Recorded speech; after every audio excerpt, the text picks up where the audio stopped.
Magandang araw sa lahat, welcome po ulit dito sa atin channel ang Biyahe Ikomida.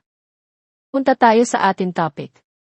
Marian Rivera iniiwasan ang pagpipilit sa kanyang mga anak tungkol sa kanilang mga marka sa paaralan. Marian Rivera, mas gusto ko na mag-enjoy sila.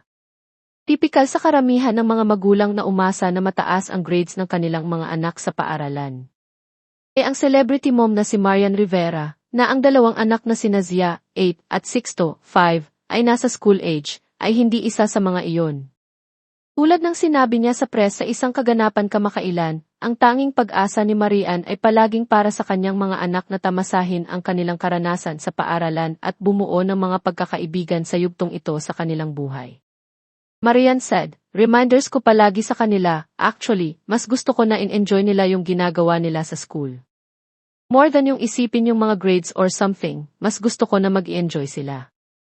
Napanayam ng Pep.ph, Philippine Entertainment Portal, at iba pang miyembro ng press ang kapuso primetime queen na si Marian sa ginanap na Century Tuna Nuggets Super Launch noong August 8, 2024, sa Super Park McKinley sa Venice Piazza Mall, Taguig City. Dagdag pa ni Marian, pinahahalagahan niya ang kanyang mga anak na bumuo ng mga koneksyon at pagkakaibigan over attaining mataas na grado. Gusto ko yung nakikita ko yung ability nila sa pagkakaibigan. Kasi, like example, eto, parang isang tawag ko lang dito sa mga classmates since napakabait ni Sixto sa kanila, very jolly and very friendly, andito silang lahat for Sixto.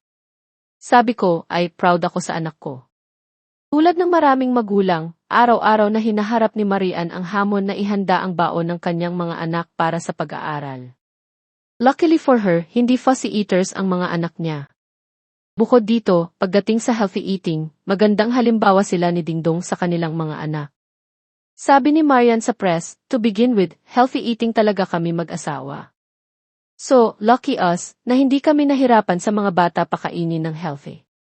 Yung mga anak ko, hindi pihikan, sabi ko nga nun, steamed broccoli lang masaya na yung mga anak ko, tapos lagyan mo pa ng kanin. Dagdagan mo pa ngayon ng tuna nuggets, di ba? Parang wow, perfect." Kasama rin ni Marian ang kanyang mga anak sa pagluluto at paghahanda ng kanilang sariling baon upang maitaguyod ang malusog na gawi sa pagkain. Malaking factor talaga yan sa bawat anak, she said. Ke maliit, ke malaki. Kasi yung anak ko, 5 and 8, involved talaga sila. May kanya-kanyang paraan din si Marian sa pagharap sa preference ng bawat bata sa baon. She said, minsan magkaibang sila ng taste ng ate niya. Pero bilang magulang, kung anong gusto, i-prepare mo para sa isa o sa isa pang anak mo. Hindi pwede ang gusto ni Atto. No choice, kaya nang kainin mo. Hindi. Tayo mga magulang, doon tayo sa pagbaon nila, kakainin nila. Kasi mahalagang nakakain sila sa school. Kasi ang haba ng araw tapos hindi kakain. Parang yun yung mga, siguro, dilema ng mga nanay. Takot na, anak, inubos mo ba yung baon mo sa school? Kapag tingin mo, hindi ubos, madidisappoint ka. So doon pa lang, wag ko nang paabutin sa disappointment, wag ko nang paabutin sa pag-aalala. Ay involve ko na para sure ball ka, nakakainin nila yung baon nila. Nang makitang lumaki sina Sixto at Zia, tinanong ng mga miyembro ng press si Marian tungkol sa pagsali ng kanyang mga anak sa showbiz in the future. In her words, hindi ko pa masabi na yes or no. Depende pa rin siguro.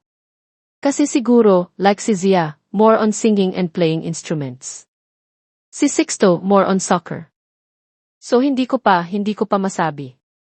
Parang too early ko pa para makita. Nang tanungin siya tungkol sa paborito niyang bonding activity ni Sixto, ang sagot niya, favorite bonding with Sixto siguro yung paglalaro namin ng mga robot-robot. Marian quipped, yung nagpapanggap ako na gustong-gustong yung mga robot. Joke lang. On a more serious note, she added, pero enjoy talaga ako sa kanya kasi grabe yung imagination ni Sixto. Here's to you, the newest celebrity endorsers of the Century Tuna family, none other than our super mom kapuso primetime queen, Marian Rivera Dantes, and our super kid ambassador, it's Sixto Dantes. Hi! Say hi to everyone. Hey! All right, we already have them, and I think Nikki has already piqued our interest to find out what the Century Tuna Nugget it's all about. So can we please bring in some Century Tuna Nugget for everybody to sample right about now. We are now going to have Marian and Sixto with the Century Tuna Nuggets. Okay. Yes. Are you ready? Yes. Are you ready to eat the Century Tuna Nugget? Yes. Yes? Is that your favorite? Yes. Well, let's try. Can you eat? Yummy. Yummy! Is that crispy? Yes. You got to eat.